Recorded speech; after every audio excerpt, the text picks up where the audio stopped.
At 2:47 a.m., September 29, 2025, high above Bryansk Oblast, Russia, 4 1,900-pound Neptune missiles tear through the darkness at 560 miles per hour. They hug the terrain at 165 to 200 feet, following a pre-programmed path to stay below Russian radar locked onto the electro-detol factory. But this precision strike wasn't the hard part. The real genius was the 4-month-long intelligence trap that led to this exact moment. Their target, the electro-detol factory, the heart of Russia's high-tech war machine. Every Chimera drone, every Kh-59 missile starts with components made right here. Russia called it an impenetrable fortress. Over 150 miles from the border, they ran the factory lights all night, so confident in their layered defenses, they practically painted a bullseye on the roof. What they didn't account for was one fatal flaw: a ghost corridor, a narrow river valley, where the Earth's curvature created a blind spot in their billion-dollar radar grid, and Ukraine was watching.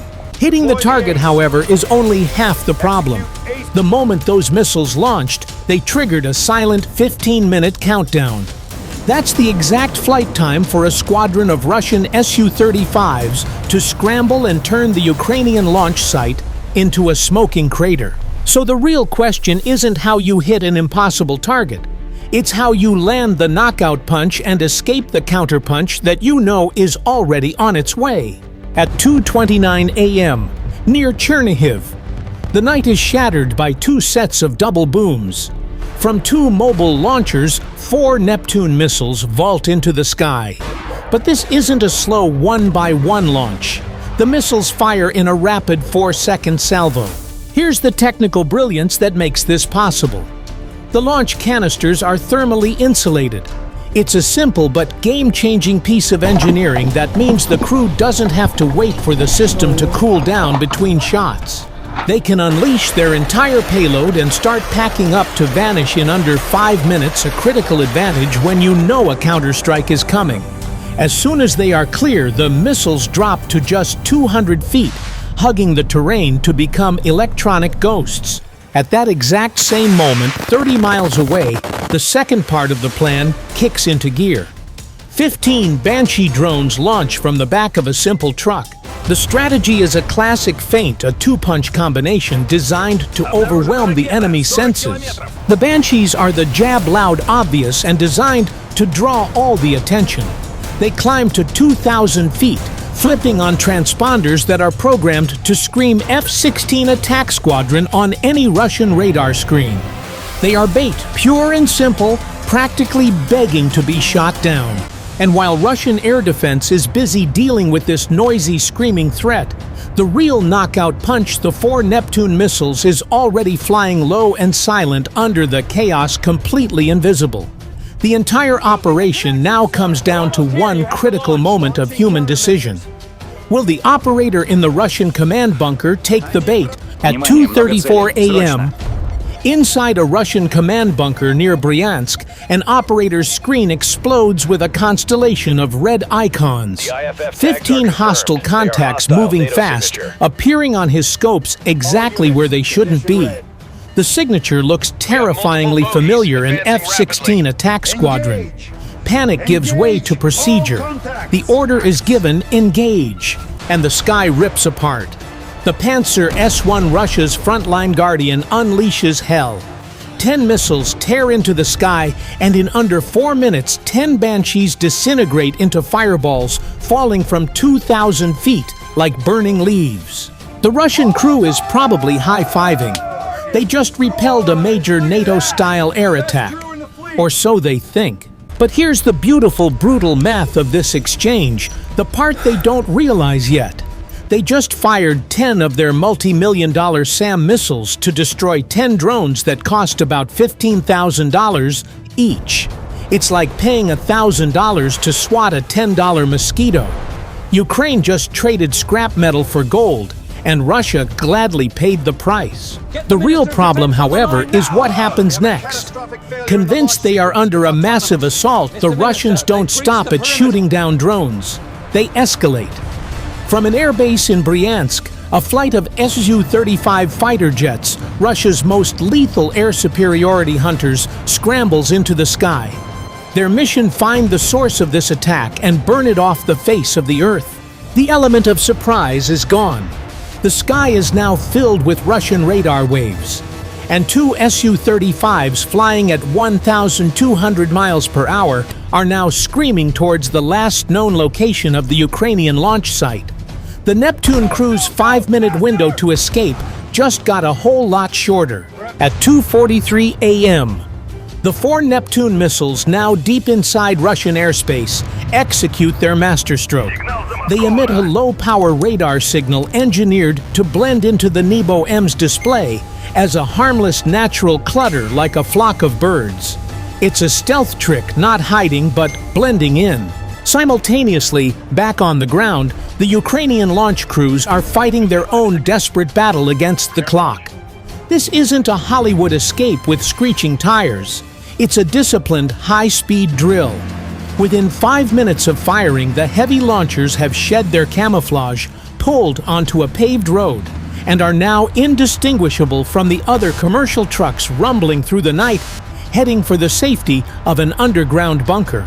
And to seal the deal, to slam the door shut on the hunting Su-35s, a decoy system flares to life deep in a nearby forest.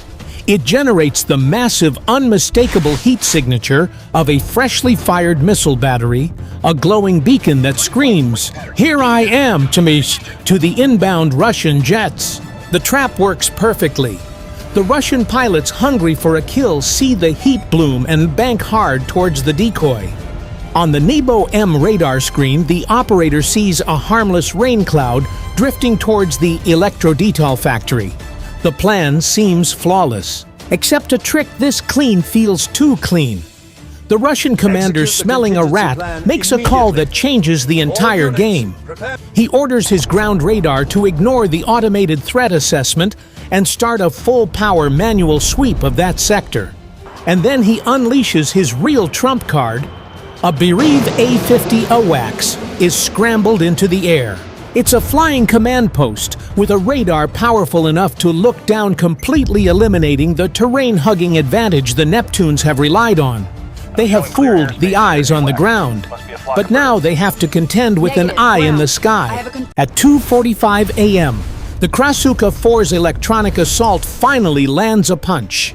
It doesn't just jam one of the Neptune's GPS signals. It actively lies to it, convincing the missile's onboard computer that it is 1.5 miles off course. The missile, trying to correct a phantom error, deviates from the ghost corridor. It's a tiny mistake, but at these speeds and against this level of defense, a tiny mistake is a fatal one. That single deviation is all it takes. High above the operator, inside the Bereave A-50, sees what he's been hunting for, a single anomalous blip that doesn't move like a cloud. It's the confirmation they needed. The response is instantaneous and overwhelming. Two S-400's 4,000-pound monsters leap from their launchers. Accelerating to Mach 5, they aren't just trying to intercept the rogue missile. They are painting a line back to its origin. At the same time, the two Su-35 pilots, realizing they've been chasing a ghost, get new coordinates from the A-50.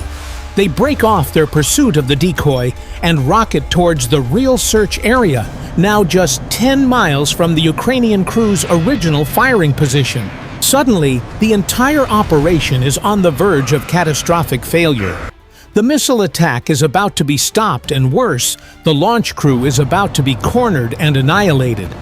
The fate of the mission and the lives of the soldiers on the ground now depends entirely on the 3 remaining missiles and one desperate pre-planned gamble that was saved for this exact moment. At 2:47 a.m., this is the moment of total crisis Ukrainian planners had gambled on. A desperate enemy is a predictable one, and they had saved their ace in the hole for exactly this. As the Krasuka 4 celebrated its kill, the 3 remaining Neptune missiles did something remarkable. They simply stopped listening. The engineers had built them with a fatalistic understanding of Russian warfare: never trust GPS. With a single command, the missiles switched to pure inertial navigation system. It's the digital equivalent of blindfolding a man who has already memorized every step through a pitch-black room. The missiles no longer needed to see, they just needed to feel. Trusting their own internal gyroscopes and accelerometers, they filtered out the Krasuka's electronic lies and locked back onto their original deadly course. But simply ignoring the problem wasn't enough.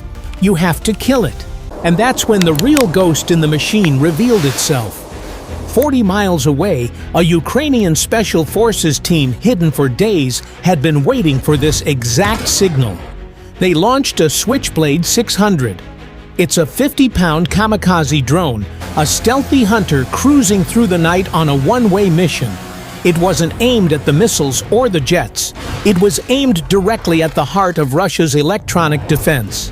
As the S-400s raced towards a missile that was no longer there, the Switchblade slammed directly into the Krasuka 4's main emitter array.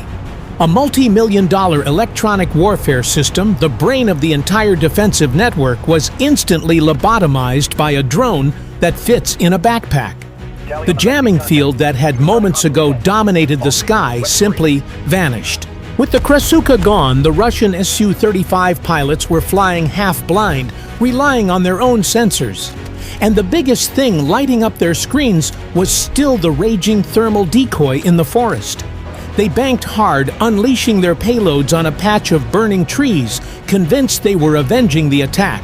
By the time they saw their mistake, it was too late. The real Ukrainian launchers, having used the chaos to their advantage, were safely rolling into a hardened underground bunker. The electronic warfare system was dead.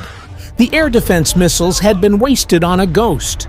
The fighter jets were lured into unloading their missiles on a blazing decoy flare.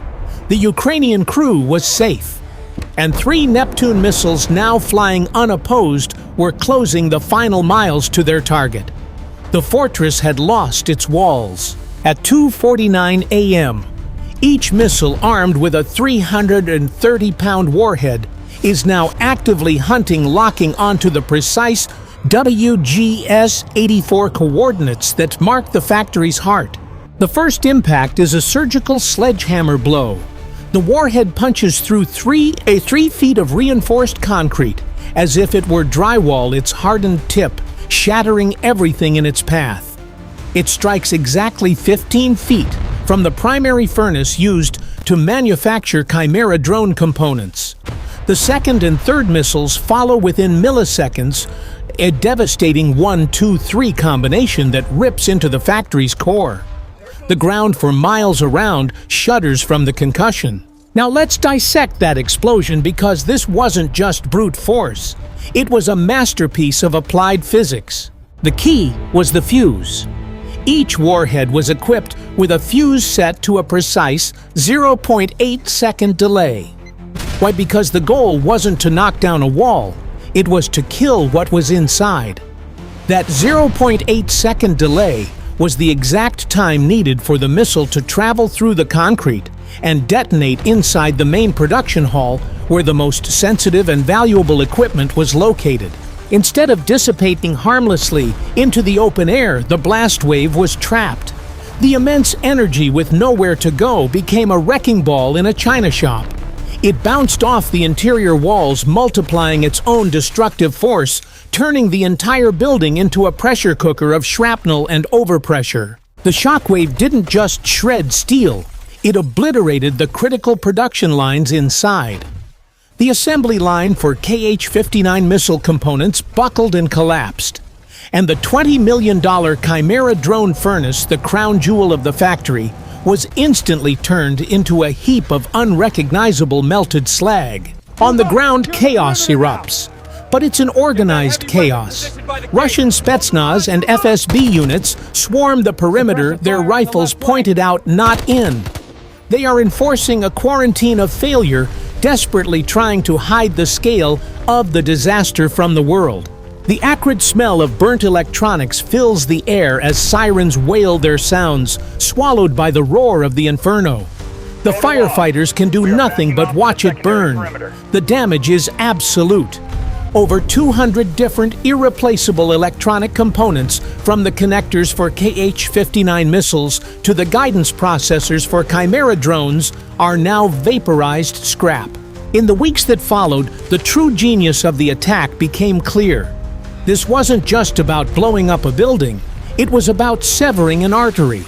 The Electro-Detol factory was the linchpin, the one facility that produced the central nervous system for over 1,500 other Russian defense contractors. The first domino to fall was Electro-Detol itself. The second was the supply chain it fed. The third was the Chimera drone assembly line, which ground to a halt. Hundreds of airframes were left sitting in warehouses rendered useless for want of a single specialized microchip. The fourth domino was the Kh-59 production line, which was now crippled for at least 6 months. However, the most devastating impact wasn't physical, it was psychological. The strike shattered the myth of Russian air defense superiority. In command bunkers across the front, paranoia began to spread. Suddenly, every rain cloud on a radar screen became a potential threat. Commanders delayed decisions. Meetings got shorter, and in that window of hesitation, Ukraine pressed its advantage on 3 other fronts. Let's look at the final math. 3 Neptune missiles and a handful of cheap drones. An operation costing a fraction of the price of a single fighter jet. The return on investment. A multi-million-dollar factory turned to dust, a nationwide supply chain paralyzed, and the strategic confidence of an entire army shattered. And so with three missiles and 1 brilliant, audacious plan, Ukraine proved a fundamental truth of modern warfare. It's not the side with the most expensive weapons that wins. It's the side that uses them with the most terrifying ingenuity. If you think this level of strategic brilliance deserves to be seen, hit that like button and share this video to get the story out. And let me know in the comments. If you were the Ukrainian commander, which target would you hit next?